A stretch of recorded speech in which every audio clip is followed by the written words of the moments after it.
on. Just yn mynd I newid y spotlight nawr. Sorry. Okay, dwi ddim yn gallu neud e. Dim problem. Dyma ni. Iawn. Okay.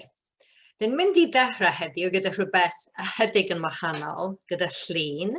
Dwi'n mynd I rannu fy sgrin nawr. Dyma ni. A jyst dechrau gan edrych ar y llun, gobeithio bod hi I gyd yn gallu gweld y llun, ia? A jyst gofyn eich hunain, sut ydy y llun yma yn eich gwneud chi teimlo?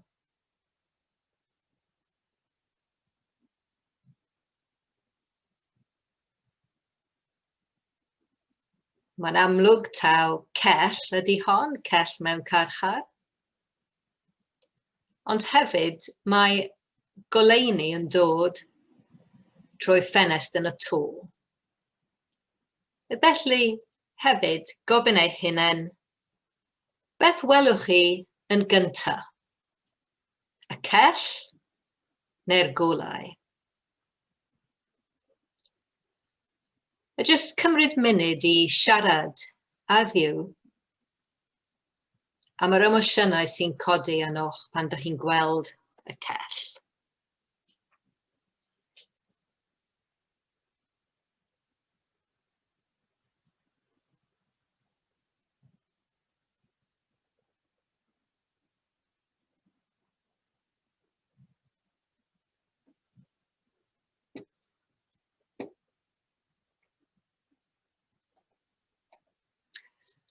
Nawr gwrandewch ar eiriau y salmydd yn Salm 107. Roedd rhai yn byw mewn tywyllwch didew ac yn gaeth mewn cadwyni haearn. Am ei bod nhw wedi gwrthod gwrando ar Dduw a gwrthod gwneud beth roedd y gorihaf eisiau. Deliodd hefo nhw trwy wneud iddyn nhw dioddef. Roedden nhw'n baglu a doedd neb i'w helpu. Yna, dyma nhw'n galw ar yr arglwydd yn ei trybunu, a dyma fe'n ei hachub o'i trafferthion. Daeth nhw allan o'r tywyllwch, a thorri'r raffau oedd yn ei rhwymo. Gadew iddyn nhw ddiolch i'r arglwydd am ei gariad ffyddlon, a'r pethau rhyfeddol mae wedi gwneud ar ran pobl. Mae wedi dryllu o'r drysau pres a thorri'r barau haearn. Gweddiwn. Diolchwn I ti arglwydd, am ti yw'r un sy'n torri y barau haearn. Ti yw'r un sy'n anfon y golau I mewn y tywyllwch. Ti yw'r un sy'n rhyddhau y rhai sy'n gaeth. Arglwydd, dyn ni'n byw mewn amser anodd a chyfnod cythryblus, ac mae angen arnom dy ddewrder, dy nerth, dy oleuni a heddwch heddiw. Bydd gyda ni wrth I ni addoli y bore yma, a helpa ni deimlo a gwybod dy bresenoldeb ynom. Amen. Dwi'n mynd I ganu, a dyn ni'n gallu canu, achos mae pawb adre. Distewch, cans mae presenoldeb Crist y sanctaidd i'n gerllaw. Pan mae'n dechrau, os da chi'n clywed o sain, please just gwneud thumbs up, just I fi wybod. Dyn ni'n mynd I darllen o'r Beibl nawr, Philipiaid 4. Philipiaid 4 yn dechrau ar adnod 4. Baddwch yn llawen bob amser am eich bod yn perthyn i'r arglwydd. Dwi'n dweud eto, baddwch yn llawen. Gadewch I bawb weld eich bod yn bobl garedig. Mae'r arglwydd yn dod yn fuan. Peidiwch gadael I ddim byd eich poeni hi.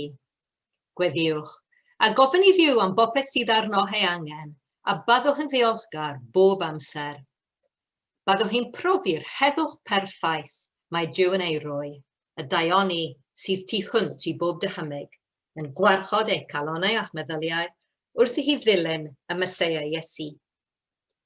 Ac un peth arall i gloi, ffrindiau, meddyliwch bob amser am beth sy'n wir ac i'w edmygu, a beth sy'n iawn i'w wneud, yn bir, yn garedig ac yn anrhydeddus. Hynny ydy, popeth da ac unrhyw beth sy'n haeddu ei ganmol. Gwnewch y pethau hynny dy hi wedi dysgu a'i gweld a'i clywed geni, a bydd y Dyw sy'n rhoi ei heddwch gyda hi.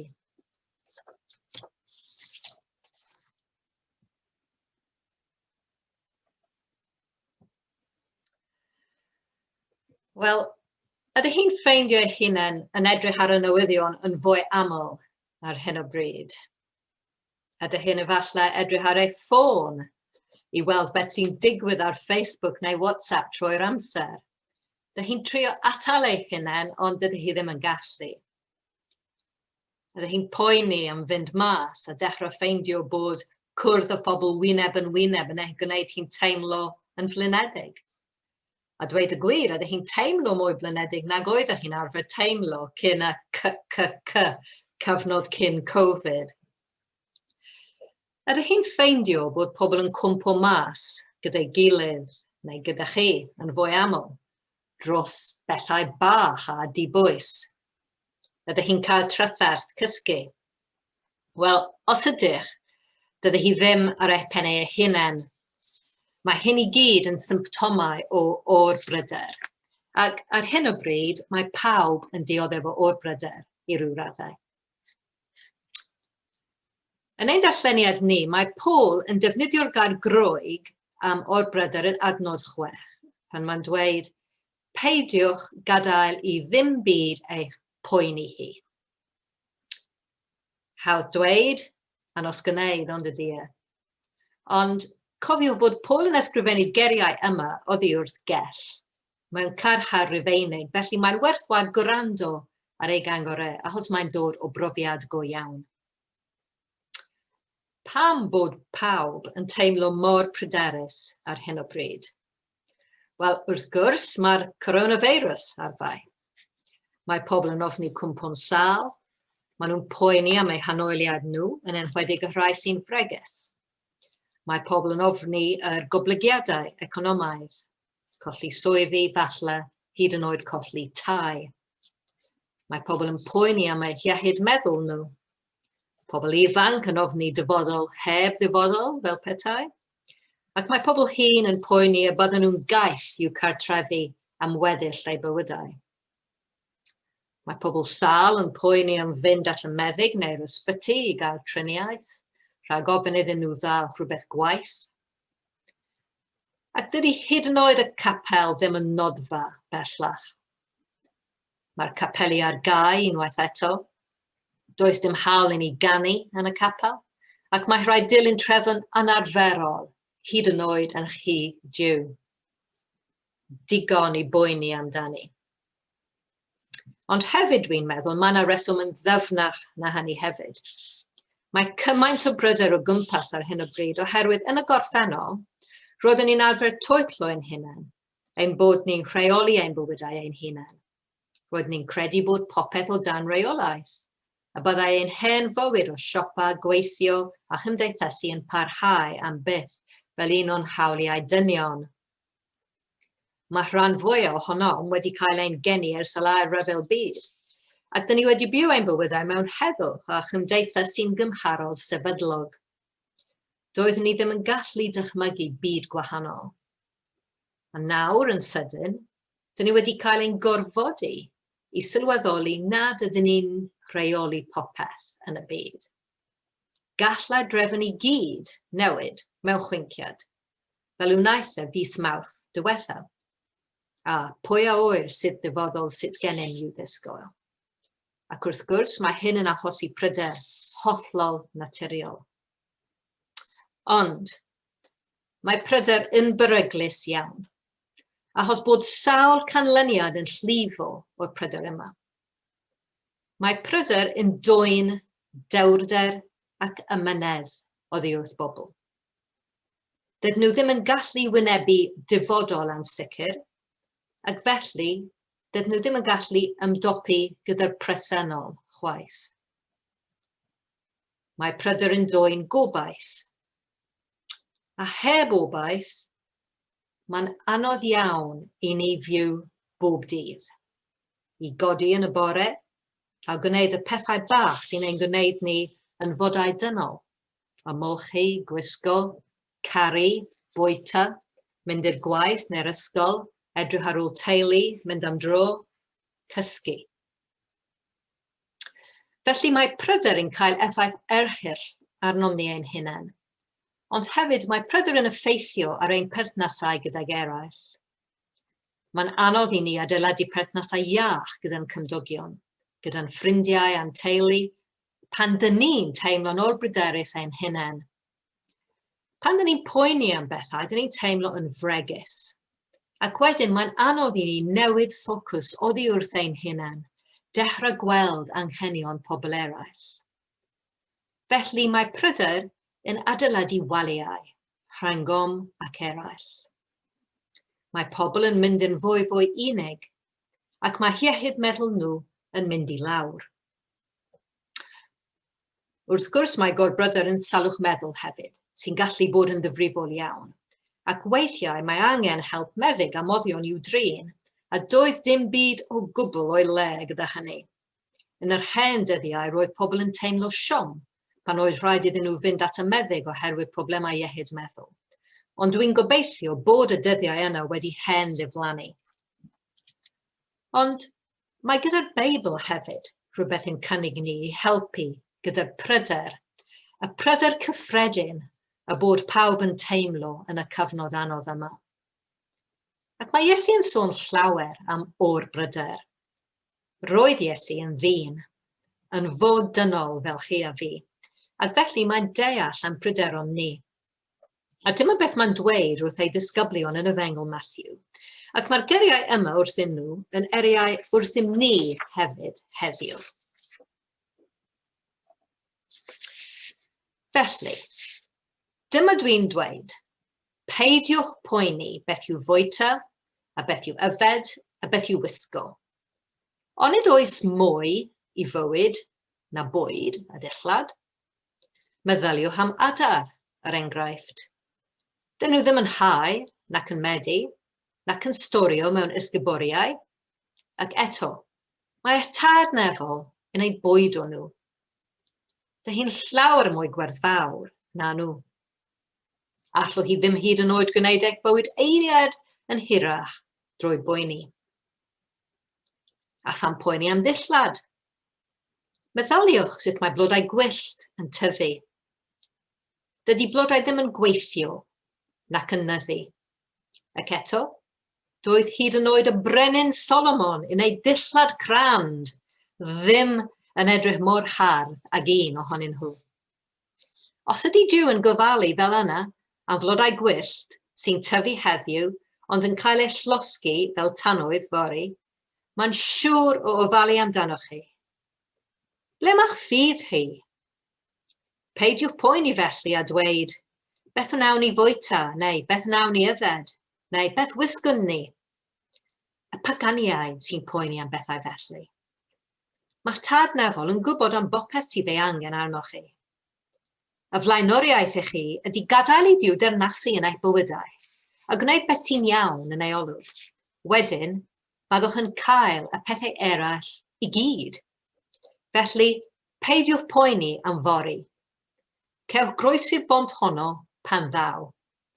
Mae'n well wynebu problemau un dydd ar y tro.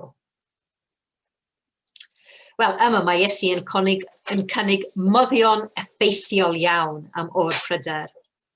Y gair allweddol yma ydy gwerth fawr. Chi a fi rydyn ni'n werth y byd i ddiw. Mae Duw yn gweld ein sefyllfa ni. Mae'n gwybod popeth sydd ei angen arno, ac mae'n gofalu arno. Felly, does dim angen i ni bryderu. Hefyd, mae Iesu yn ein cynnig triniaeth arall ar gorbryder, cyngor ymarferol iawn, reit ar ddiwedd y darlleniad. Peidiwch poeni am fori. Cewch groes i'r bont honno pan ddaw. Mae'n werth wynebu problemau un dydd ar y tro. Mae Dyw yn ein rhoi digon, popeth sydd ei angen arnom am heddiw. A dyma eriau gweddi'r arglwydd, dyro i ni heddiw ein bara beunyddiol. Bara digon am heddiw. Ac yma mae'r bara'n cynrychioli popeth y mae angen arnom.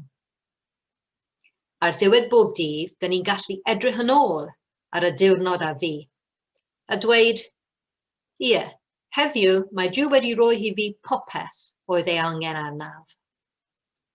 Felly, peidiwch â phoeni am fori, achos bydd Dyw yn ddigon i ti heddiw a bob dydd.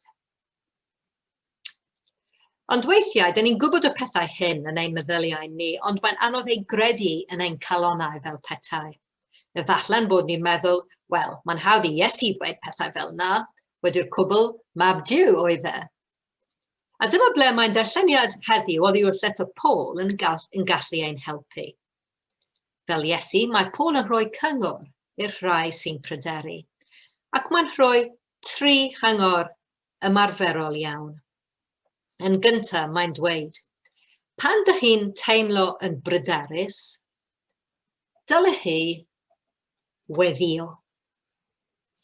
Dylen ni gofyn i Dduw am bopeth sydd arnom ei angen. Felly, dim cadw popeth i mewn, dim gadael y meddyliau drwg yn troi ac yn troi yn ein meddyliau ni, ond mynd yn syth at Dduw, a dweud wrtho beth sy'n ein poeni ni. Fe yw'n ein tadnefol, yn eriau Iesu, dyn ni mor werthfawr iddo fe, felly dylen ni rannu ein pryderon a fe yn unwaith. A felly, dyma pan mae Paul yn dweud, peidiwch gadael i ddim byd eich poeni chi. Gweddiwch, a gofyn i Dduw am bopeth sydd arnoch ei angen. Felly dyma cam 1 a cam 2, a byddwch yn ddiolchgar bob amser. Nawr, mae hyn yn anodd i wneud pan dyn ni'n teimlo'n bryderus, ond mae yn hollol allweddol. Wythnos diwetha o'n i mewn cyfarfod gweddi ar-lein, wrth gwrs, ac ar ddechrau'r cyfarfod, roedd yn amlwg bod pawb yn teimlo yn isel iawn. Doedd neb yn edrych ymlaen at yr ail gyfnod clo a gorfod cael capeli unwaith eto. Ac felly, am fod pawb mor isel, penderfynon ni dechrau'r sesiwn gyda chyfnod o diolch, nad oeddwn ni'n teimlo yn gadarnhaol, yn positif o gwbl. Ond gwnawn ni'r ymdrech o gyfrif ein bendithion. Ac roeddet ti'n gallu teimlo'r awyrgylch yn y cyfarfod yn newid. Wrth i ni foli a diolch Dyw, dechreuodd ein hagwedd ni yn newid, a dechreuodd pobl gwenu. Roedd hi'n gallu gweld ar y sgrin, dechreuodd pobl yn teimlo yn well.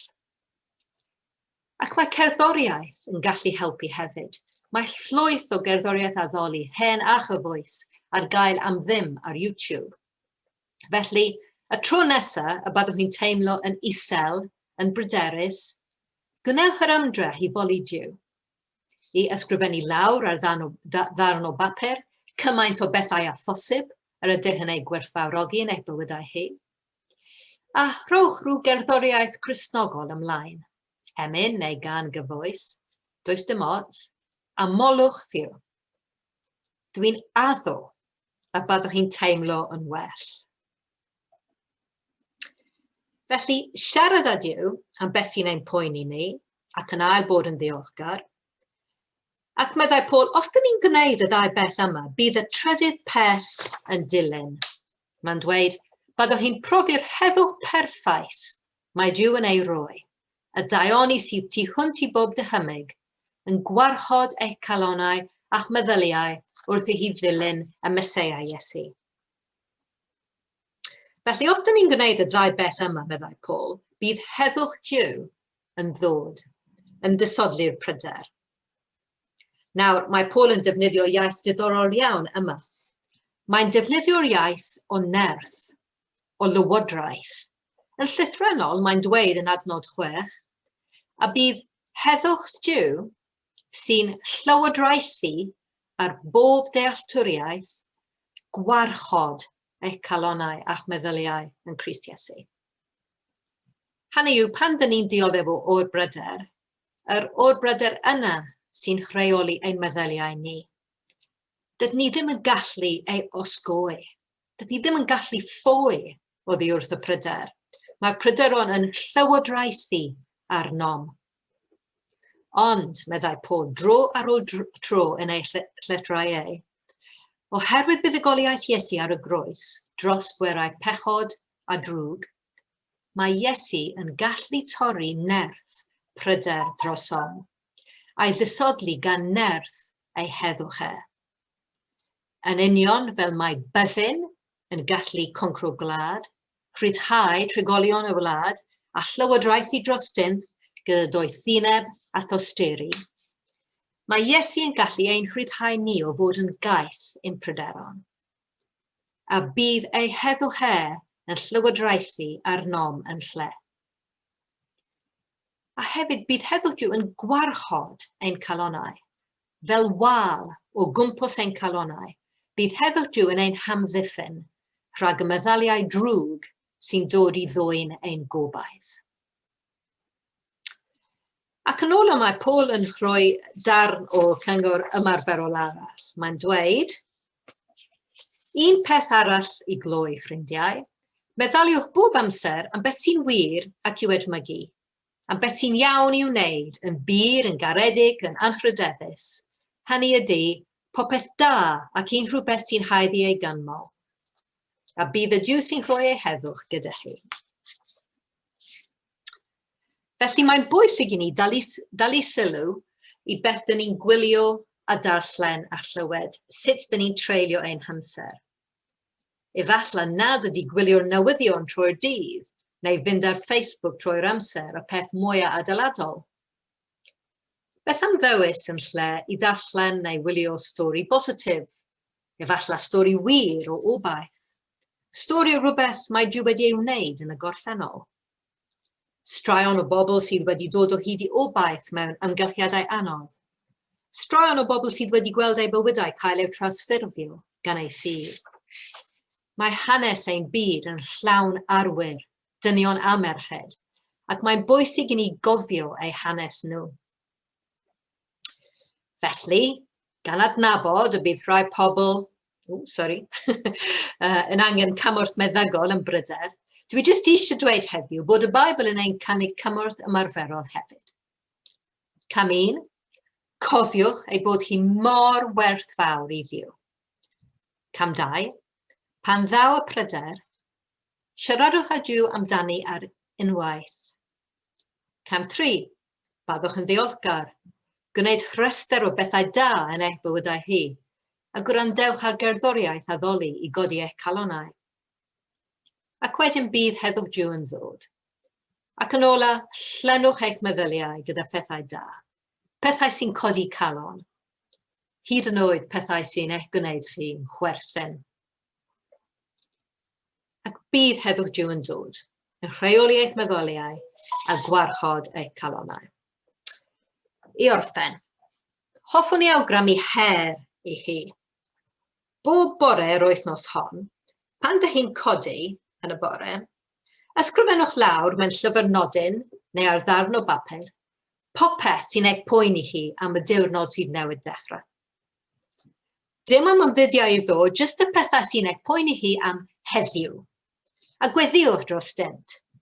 Ac wedyn, ar ddiwedd y diwrnod, drychwch ar y darn o bapur, ac os ydy Jiw wedi dy helpu di gyda'r pethau ar y papur, rhowch ddiolch iddo fe. Ac os dyn ni'n gwneud hyn dydd ar ôl dydd, byddwn ni'n gweld pa mor ffyddlon ydy Jiw i edrych ar ôl ni, sy'n mor werth fawr iddo fe. Mynd i dreulio munud o dawelwch nawr ac wedyn canu gyda'n gilydd.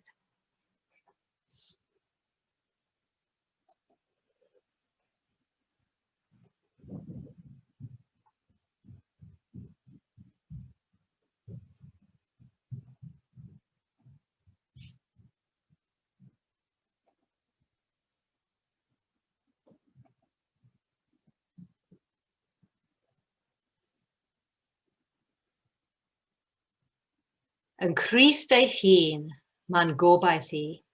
Ef yw fy hael, fy nerth, fy nghan. Gobeithio bydd y sŵn ychydig yn well ar hynny.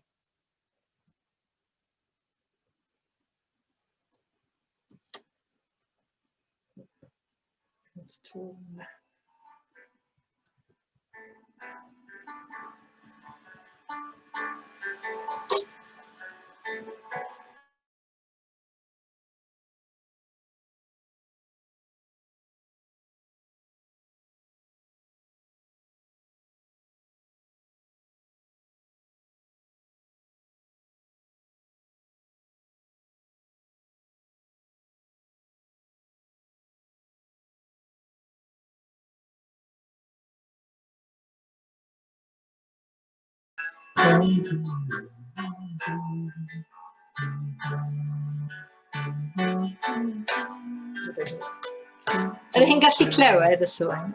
Ie.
Dwi'n mynd i dallu'r cymun gyda'n gilydd nawr. Sori am y problemau gyda'r sain yn y gan diwetha. Dan ni'n mynd i dallu'r cymun. Gobeithio eich chi wedi paratoi bara a gwin. Os nad ydych chi, ewch chi nôl rhywbeth nawr.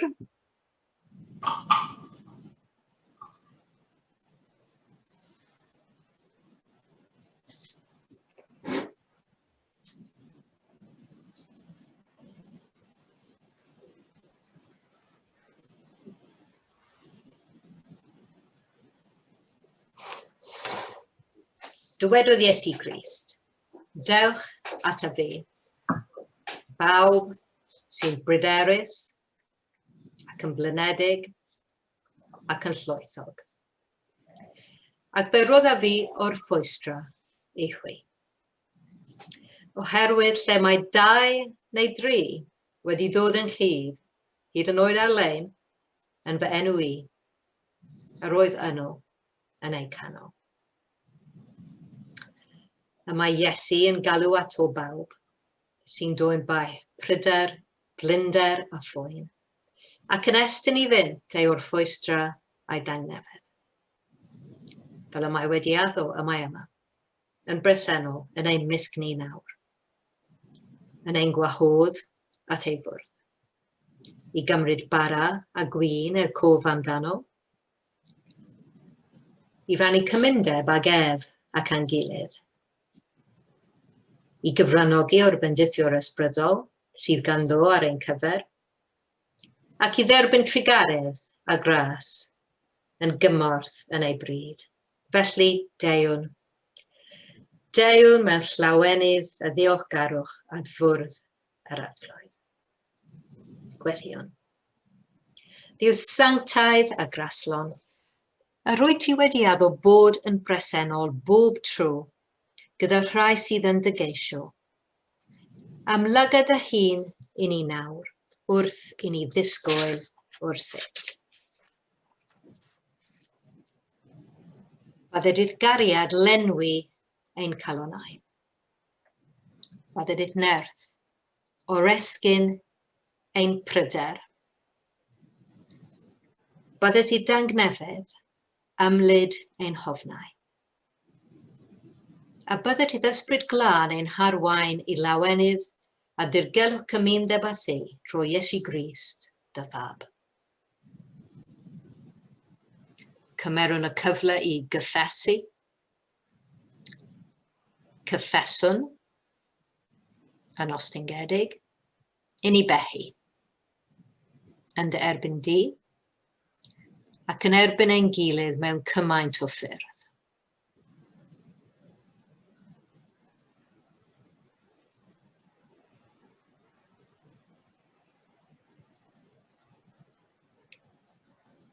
Maddau i ni, o dad trigarog, ryddhau ni o'n beau, a chreu a galon lan anom.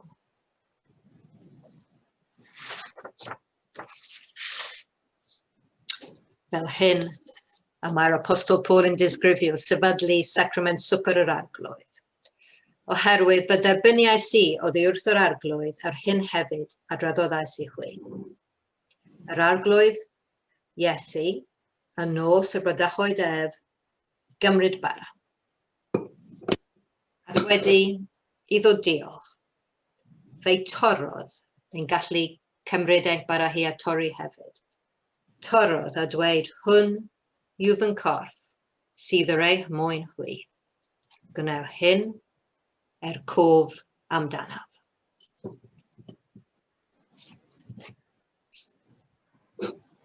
Ac yn yr un modd hefyd, fe gymerodd y cwpan ar ôl swper a dweud, y cwpan hwn yw'r cyfamod newydd yn fy ngwaed i. Gwnewch hyn bob tro yr afw hef, cof amdanaf. Oherwydd bob tro a byddwn bwyt ar bara hwn ac yfed y cwpan hwn, rydym yn cyhoeddi marwolaeth yr arglwydd, hyd nes y daw. Dyma fwrdd yr arglwydd, a mae'n harglwydd Iesu yn ein gwahodd i rannu yn ei wledd. Ac mae'n dweud, gwneud byd a rhai sy'n nywynu a sychedu am gyfiawnder, oherwydd cant hoi ei digon. Gweddïwn. Diolch i ti, o ddiw ein tad, am i ti ein creu ni a'r byd rhyfeddol hwn a roddais di ni i fod yn gartref.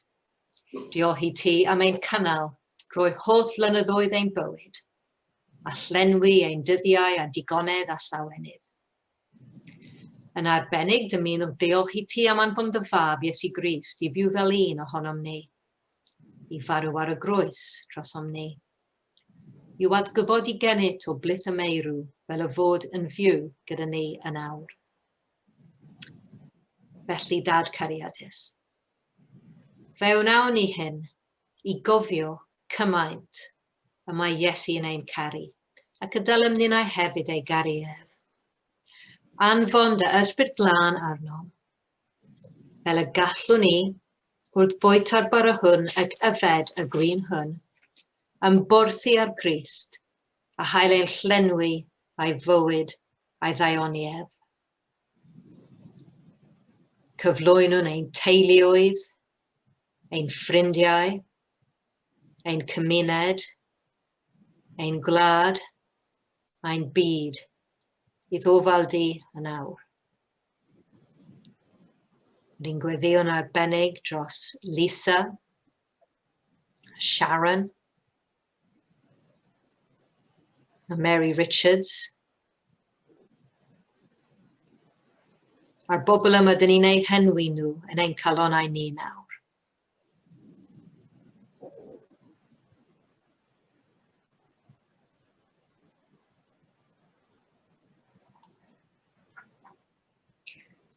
Dyn ni'n gofyn i ti ei nerthu, ei bendithio, a'i hadfer. A helpa ni bob un i gerdded law yn llaw â Iesu ac i fyw ein bywydau ar ei foen. Ac i ti o Dad, tro Iesu Grist y Fab a'r Ysbryd Glân, a bod pob clod a gogoniant yn oes oesoedd. Amen.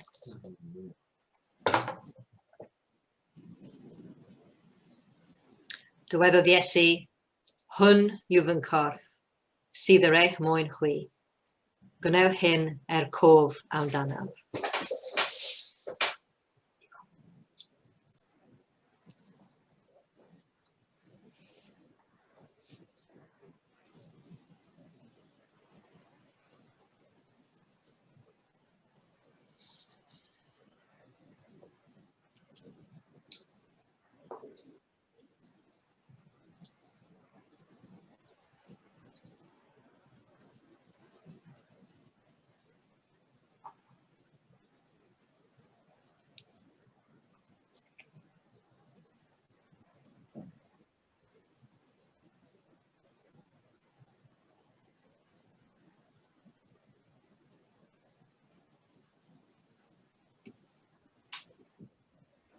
Ac yn yr un modd cymerodd Iesu'r cwpan a dweud, y cwpan hwn yw'r cyfamod newydd yn fy ngwaed i.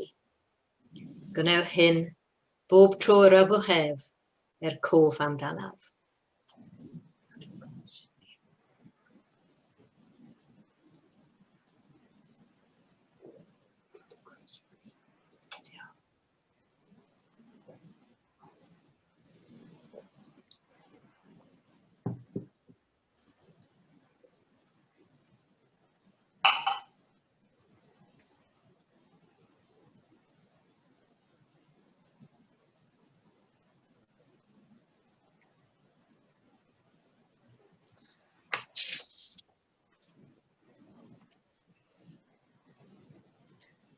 Gweddiwn, nefol Dad, cysurwr y trist, iahawr y drylledig. Diolch i ti am ein porthi wrth y bwrdd, ac i roi i ni fywyd a nerth. Offrymwn nawr ein hunain yn aberth bywiol i ti. Cadw ni yn cymdeithas dy bobl, cryfhau ein ffydd, fel y tafw mewn cariad at ti ac at ein gilydd, a llanw ni, a llawenydd a gobaith a bywyd tragweddol, trwy Iesu Grist, ein harglwydd atgyfodedig. Amen. Wel, mae un am yn ola da ni, a gobeithio'n wir bydd popeth yn gweithio'n iawn y tro yma. Roedd popeth yn gweithio'n berffaith y bore yma, ond dyma ni. Da ni'n gallu dysgu ymanedd ac ostingeidroedd pan da ni'n gwneud llawer o bethau gyda technoleg. Right, okay. Gawn ni drio unwaith eto.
Ti ar mute, Rosa.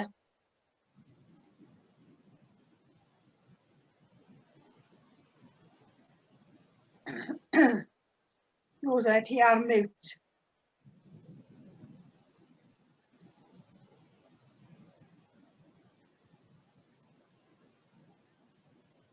View, yeah. Okay, go on.